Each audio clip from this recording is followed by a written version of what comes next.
Hola, ¿qué tal? Amigos de Ulacity y Costa Rica, muchas gracias por permitirme tener estas palabras con ustedes. Vamos a hablar hoy de socialdemocracia. Hablar de socialdemocracia requiere mucho tiempo, casi tanto como el curso que ustedes están haciendo, o quizás más. Cuando hablamos de socialdemocracia podemos estar hablando de ideas, teoría política, de organizaciones, de liderazgos, de partidos nacionales y partidos internacionales, hablando de muchas cosas. Primero yo diría que entonces tendríamos que hablar de socialdemocracias, porque también varía con el tiempo, varía en cada región, varía en cada país, entonces requiere un alto nivel de investigación y de especificidad de la que todavía aún mucho o gran parte no se ha hecho todavía. Quizás un poco para el caso europeo. Como teoría política podemos decir que a pesar de que ha variado, no fue lo mismo la socialdemocracia sueca en los 30 que en los 60, y no fue lo mismo la sueca que el laborismo inglés, pero podemos tomar algunos elementos comunes para intentar generalizar algunas características básicas de la socialdemocracia.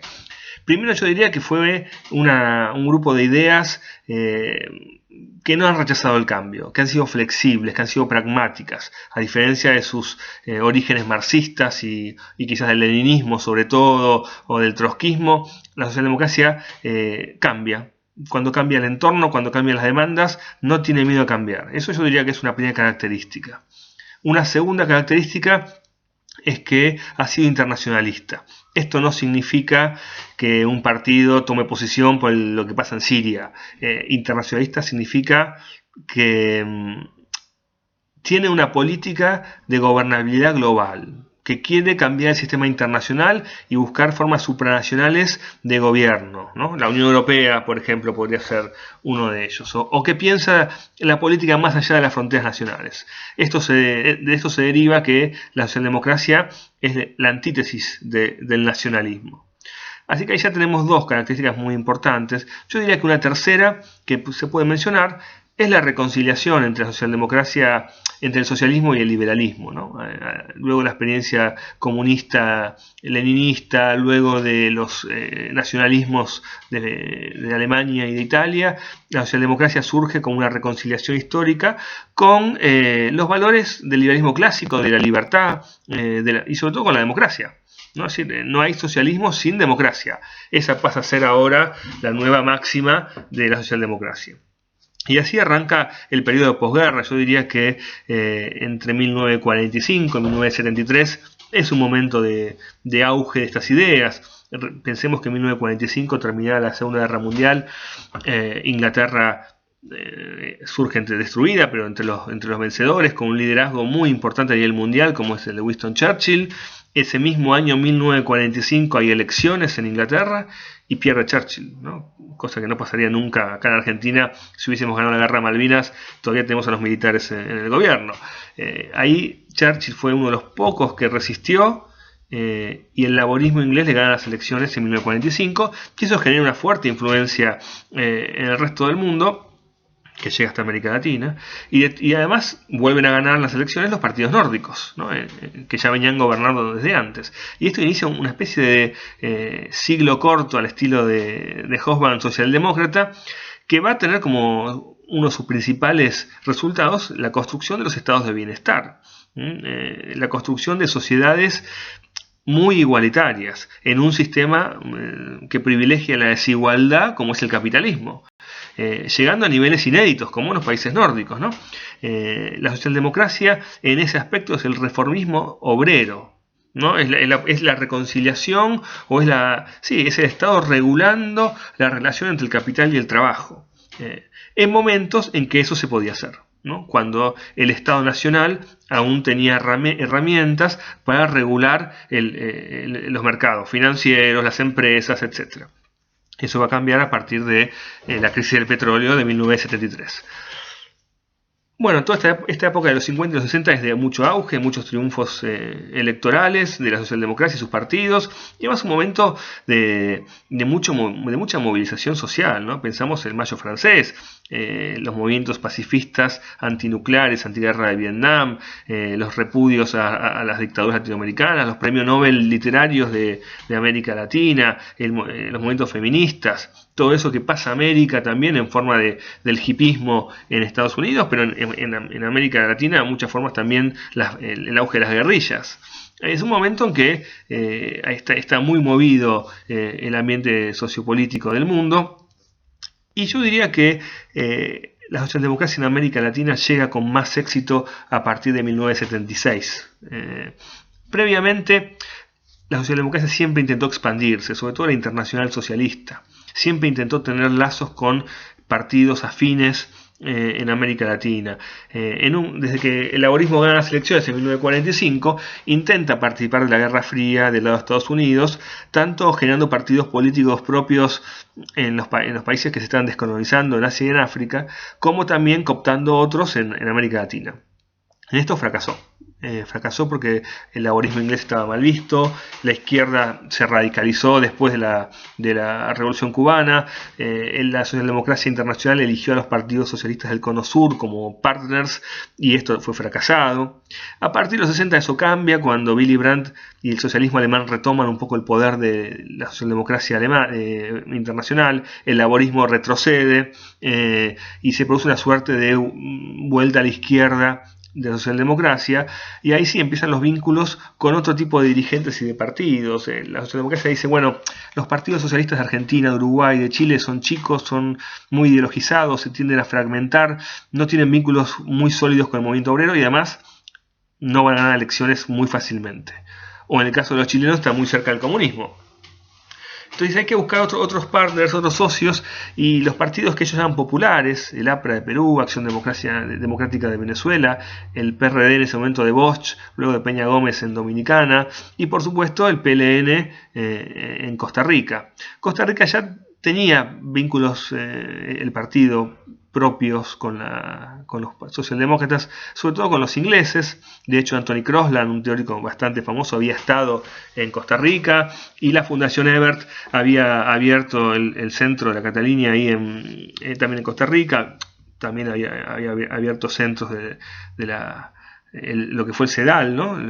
Que fue un centro de capacitación muy importante. Yo diría que generaciones de dirigentes de la izquierda se formaron ahí, pero también en Venezuela, también en Ildis. Bueno, Nueva Sociedad se va a abrir también en Venezuela un poco más tarde.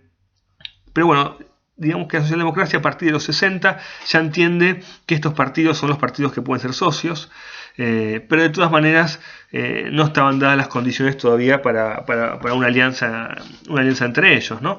En el 76 se produce el gran cambio, diría yo, cuando Willy Brandt asume la presidencia de la Internacional Socialista, acompañado de gente como Olof Palme, Mitterrand, Felipe González, Bruno Kreisky de Austria, Gro Harlem Brundtland de Noruega, dirigentes de Holanda, de Bélgica, de Suiza, yo diría una lista muy grande, muy importante de líderes, donde había también algunos africanos y algunos asiáticos, sobre todo de Japón e Israel, Rabin.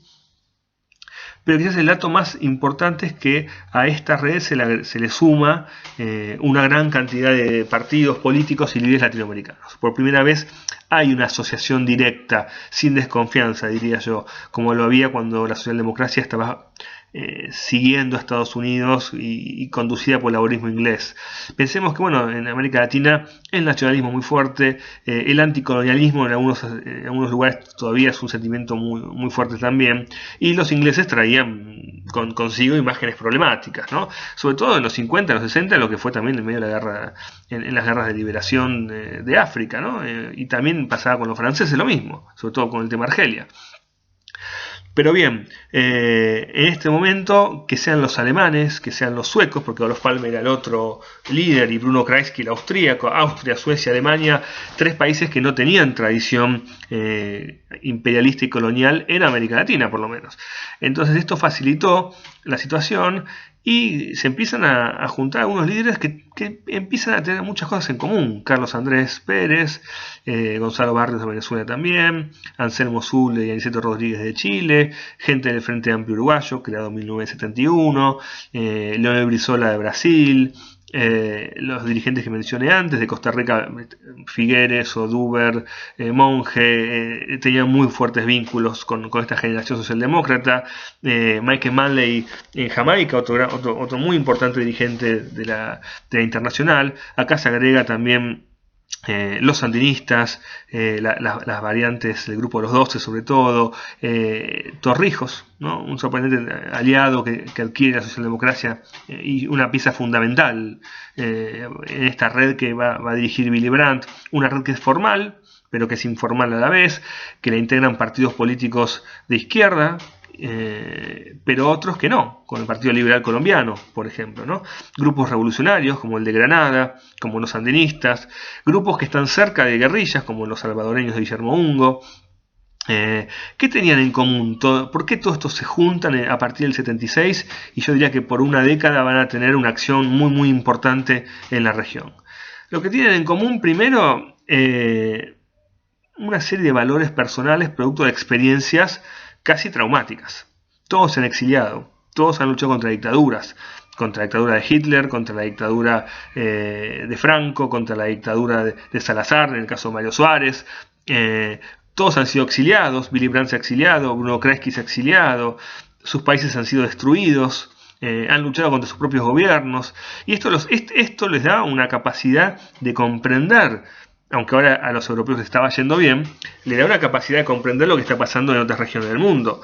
La importancia de los derechos humanos, pensemos que un Carlos Andrés Pérez o un Betancourt han estado exiliados, han sido perseguidos, lo mismo con los dominicanos, lo mismo con la gente de América del Sur. Entonces acá, en primer lugar, hay una especie de comunión de valores que no había pasado cuando hablamos de este grupo dirigencial. En segundo lugar, una inteligencia muy grande de parte de Willy Brandt de proponer cambios en la programática socialdemócrata. Empieza a importar los derechos humanos, empieza a importar la cuestión armamentística, no solo pensado desde lo nuclear, sino también la venta de armas a los ejércitos de países con dictaduras, empieza a importar el tema de la pobreza. Empiezan los europeos a aceptar formas de democracia no necesariamente parlamentaria o digamos poliárquica, sino formas de democracia extraña, llamémosle la de México, donde empieza a tener vínculos con el PRI, que va a terminar más adelante asociado también a la Internacional Socialista. Entonces acá hay como una programática común, y todo esto yo creo que se centra también en que todos estos dirigentes veían el escenario internacional de la época, de los 70, como un espacio donde mejorar sus carreras políticas. Los europeos ya habían pasado por el gobierno, Kreisky, Palme y Brandt. Ya algunos no iban a volver nunca, porque estaban, una vez que salen de las primeras magistraturas ya no vuelven. Palme había perdido las elecciones del 76. Los electorados europeos estaban muy movilizados y muy demandantes de políticas hacia el tercer mundo, hacia Sudáfrica, por ejemplo, del apartheid, hacia Medio Oriente, hacia Israel y Palestina, y hacia las democracias en América Latina. Recuerden que en Europa en ese momento había múltiples comisiones de apoyo a la revolución sandinista, a la revolución salvadoreña, en contra del Mundial de Fútbol 78 en Argentina, en contra del gobierno de Pinochet. Todo eso se traducía en demandas electorales. Gran parte del electorado de izquierda en Europa quería que sus partidos tengan posiciones muy fuertes en América Latina y en otras partes del mundo. Entonces había también ahí los liderazgos latinoamericanos. No tenían dónde militar, dónde hacer política, excepto algunos países donde había democracia. En el resto no había democracias. Los chilenos estaban exiliados todos, la gran mayoría de la clase dirigente estaba exiliada en Europa, en México, en Venezuela. El caso de Carlos Andrés también es particular porque tenía muchos problemas internos en su partido, necesitaba un liderazgo internacional para consolidarse internamente. Así que bueno, me parece que ahí había un punto de acuerdo importante y un punto contextual muy importante es el gobierno de Carter. el gobierno de James Carter en Estados Unidos, inicia un proceso de distensión, es decir, la Unión Soviética y Estados Unidos se vuelven por un rato a sus países, dejan de vigilar el vecindario, y cuando uno deja de vigilar el vecindario, cuando se reduce la polarización entre los actores, otros actores comienzan a salir a flote, empiezan a salir a escena, comienzan a mostrarse. Pensemos que no casualmente en esa época es que triunfa el sandinismo, la revolución iraní, el tratado de Torrijos-Carter, las guerrillas en Centroamérica. Es decir, en aquel momento Estados Unidos, con un gran déficit fiscal, con una gran crisis de hegemonía, luego de Vietnam, la renuncia de Nixon, la Unión Soviética con problemas económicos también, se vuelven a sus fronteras y por unos años, 4 o 5 años, dejan la oportunidad para que estos nuevos países que van a conformar el movimiento no alineado, también con países socialistas como Yugoslavia, la de Tito, como Honecker en Alemania, como Ceausescu en Rumania, van a intentar algunas posiciones intermedias, van a intentar generar algún tipo de acercamiento a lo que Willy Brandt llamó la política norte-sur versus este-oeste, ¿no? Entonces, acá me parece que también el contexto permite que la socialdemocracia y la internacional socialista crezcan a un nivel muy importante. Yo puedo decir, y esto está escrito en mi libro también, la democracia dominicana vuelve porque la Internacional Socialista envía una misión y presiona, junto a Carlos Andrés Pérez, a Balaguer para que cuente los votos. La socialdemocracia coopta dirigentes y pone 3 presidentes en América Latina: a Alfonsín en Argentina, a Sanguinetti en Uruguay, que no eran necesariamente socialistas, y a Rodrigo Borja más tarde en Ecuador. Protege élites en Centroamérica. Gran parte del proceso de Contadora ya va a estar también solventado en la socialdemocracia europea, en sus líderes políticos, financia partidos políticos, apoya a Michael Manley en Jamaica en su crisis con el Fondo Monetario Internacional. Digamos que va en lo que se llamó la democracia de la tercera ola, esos procesos de democratización que empiezan en América Latina en los 70, la socialdemocracia va a tener una impronta muy, muy fuerte, va a ser en parte responsable, en el buen sentido, de ese proceso, y va a hacer muchas apuestas que luego podemos decir que van a salir mal, ¿no? Posiblemente el gobierno de Alfonsín no terminó como se esperaba, tampoco el de Alan García en Perú, el sandinismo, a pesar que la socialdemocracia va a terminar de algún modo presionando y rompiendo relaciones con el orteguismo sobre todo, pero bueno, digamos, el balance hecho por los socialdemócratas va a ser, no va a ser del todo positivo, pero mirándolo en un largo plazo yo creo que también incorporaron ciertas culturas de la negociación, del diálogo, esta posibilidad de que haciendo política transnacional también se puede influir en la política nacional, y yo creo que es una gran enseñanza de aquellas épocas. En el 86 asesinan a Olof Palme, luego mueren asesinados una gran cantidad de dirigentes políticos salvadoreños, guatemaltecos, granadinos. Algunos llegan al poder y abandonan la política internacional, como Felipe González, Mitterrand.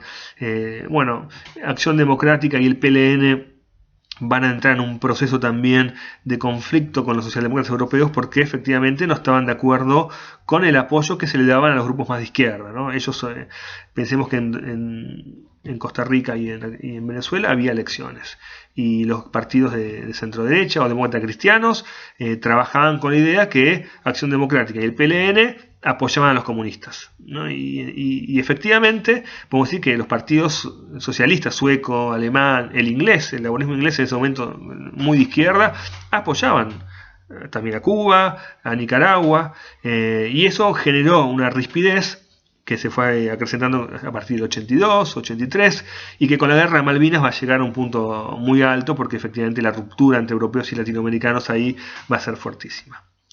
Yo diría que ahí empieza un poco la decadencia. Sin embargo, la figura de Willy Brandt va a seguir todavía siendo muy importante, sobre todo en todo el proceso de apertura de negociaciones que va a terminar con la paz de Centroamérica, la caída del muro de Berlín también.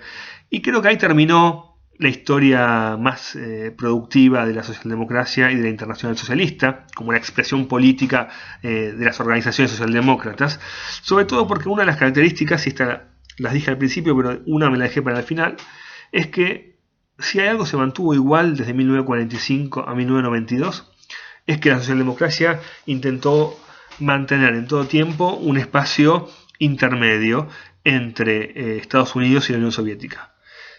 Una tercera posición. Y esto que por momentos fue más cercano a Estados Unidos, por momentos más cercano a la Unión Soviética, por momentos fue más independiente. Algunos partidos como el sueco, como el alemán, tenían muchos vínculos con el mundo comunista, algunos partidos como el laborista con Estados Unidos. Pero en 1992, cuando se cae el muro de Berlín, en 1989 y 1992 se disuelve la Unión Soviética, esta posibilidad desaparece, ya no hay medio. Y desde ese momento hasta ahora yo creo que la socialdemocracia ha dejado de ser una opción política razonable, porque ha perdido esa capacidad de ubicarse en el plano global y porque además me parece también que sus dirigentes son otra generación. Ya no es una generación formada intelectualmente, no es una generación que haya luchado contra autoritarismos diversos, es una generación más burocrática, de tipos que están mirando la política nacional. Y creo que que Papandreou sea el presidente de la Internacional Socialista nos dice mucho de su crisis actual, ¿no? Pero bueno, esto deja mucho, ya he cumplido los 20 minutos, esto deja mucho para discutir. Por supuesto que pueden pedirle mi mail a los organizadores para hacer preguntas puntuales. En academia.edu se pueden obtener gratis muchos artículos que he escrito sobre esto. Les agradezco mucho haber compartido este momento y les mando un fuerte saludo aquí desde el sur de Argentina. Hasta luego.